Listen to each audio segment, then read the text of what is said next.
বিশ্ব সংবাদে আপনাকে স্বাগত। শুরুতেই জানাবো হাতে পাওয়া সর্বশেষ আন্তর্জাতিক সংবাদের শিরোনাম, পরে বিস্তারিত।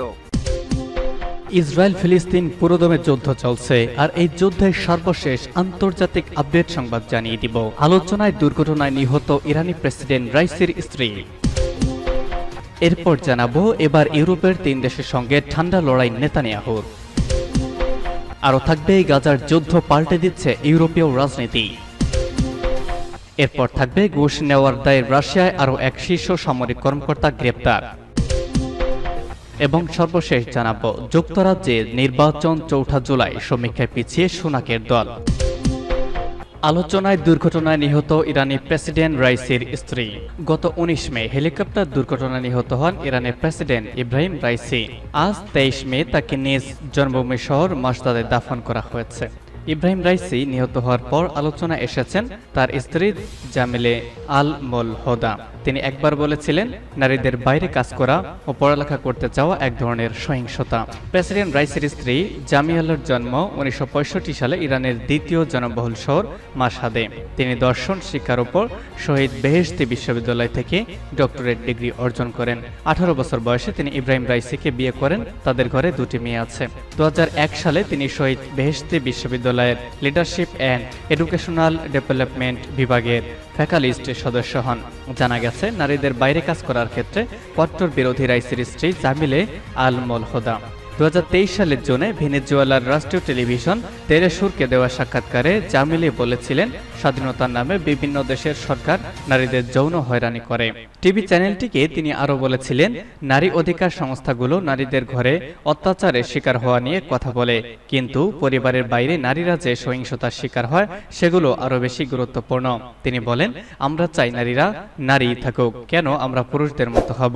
কেন আমাদের পড়ালেখা করতে হবে? পুরুষদের মতো কাজ ও জীবনযাপন করতে হবে? এটি এক ধরনের সহিংসতা। এছাড়া নারীদের হিজাব পরার পক্ষে সবসময় অবস্থান নিয়েছেন তিনি। 2023 সালে ইরানে হিজাব আইন আরো কঠোর করা হয়। ওই সময় আইন করা হয়, নারীরা হিজাব না পরলে আরো বেশি দিন কারাগার এবং কারাদণ্ড ও জরিমানা করা হবে। তখন এটির পক্ষে প্রেসিডেন্ট রাইসির স্ত্রী বলেন, সব জায়গায় ড্রেস কোড আছে, এমনকি বিশ্ববিদ্যালয় স্কুলেও আছে, সব জায়গায় আছে।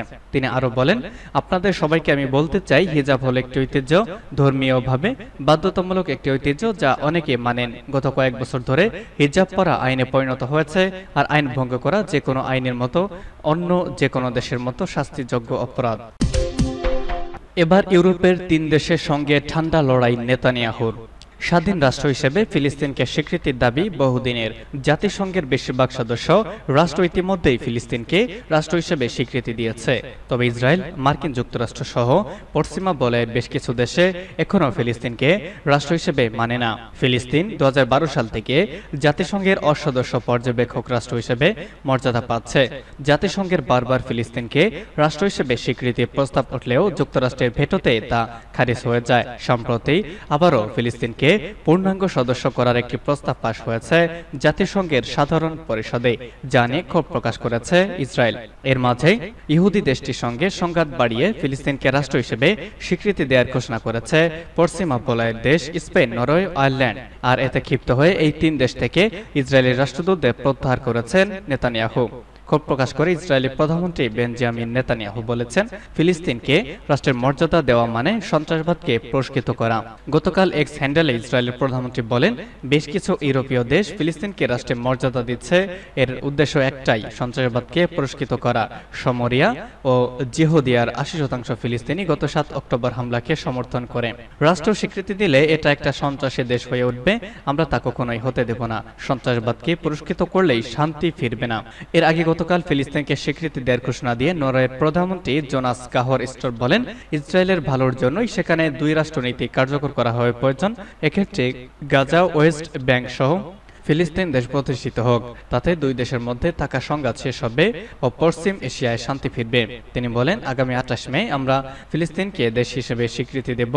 নরওয়ের প্রধানমন্ত্রীর ঘোষণার পরপরই এক সংবাদ সম্মেলন করে আয়ারল্যান্ডের প্রধানমন্ত্রী সাইমন হ্যারিস বলেন, আয়ারল্যান্ড, নরওয়ে এবং স্পেন সিদ্ধান্ত নিয়েছে ফিলিস্তিনকে রাষ্ট্রের মর্যাদা দেওয়ার। সংবাদ সম্মেলনে আয়ারল্যান্ডের প্রধানমন্ত্রী বলেন, আমরা আশা করছি আরও কিছু দেশ আমাদের উদ্যোগকে অনুসরণ করবে। গাজার যুদ্ধ পাল্টে দিচ্ছে ইউরোপীয় রাজনীতি। ফিলিস্তিন রাষ্ট্রকে আনুষ্ঠানিকভাবে স্বীকৃতি দিতে আয়ারল্যান্ড, নরওয়ে ও স্পেনের ঘোষণা ইউরোপীয় রাজনীতিতে গুরুত্বপূর্ণ পরিবর্তনের ইঙ্গিত। এই পদক্ষেপের ফলে ইসরায়েলি প্রধানমন্ত্রী বেনিয়ামিন নেতানিয়াহুর সরকারের প্রতি দেশগুলোর দৃঢ় সমর্থন কমছে বলে হাজির হচ্ছে।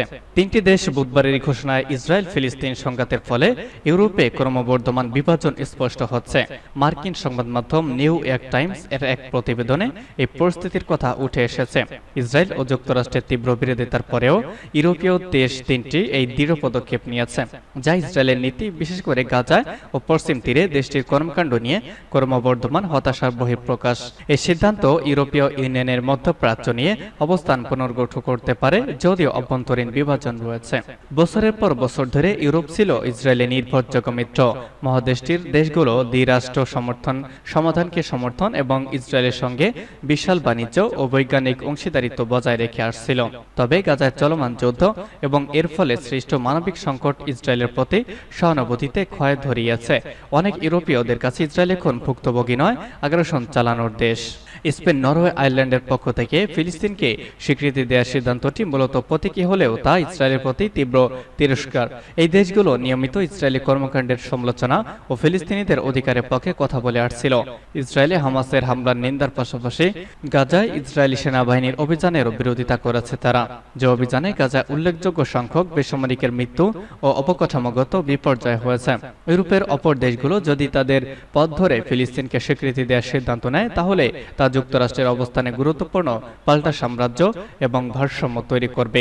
ওয়াশিংটন দাবি করে আসছে, ফিলিস্তিন রাষ্ট্রের স্বীকৃতি ইসরায়েলের সঙ্গে আলোচনার ফলশ্রুতিতে হওয়া উচিত। এমন পরিবর্তন ইসরায়েল ও ইউরোপের মধ্যকার বিরোধ গভীর করবে, কূটনৈতিক সম্পর্ক জটিল হয়ে পড়তে পারে। ঘুষ নেওয়ার দায়ে রাশিয়ায় আরও এক শীর্ষ সামরিক কর্মকর্তা গ্রেপ্তার। রাশিয়া আরও এক শীর্ষ সামরিক কর্মকর্তা গ্রেপ্তার হয়েছেন। তিনি হলেন লেফটেন্যান্ট জেনারেল ভালদিম সামারিন।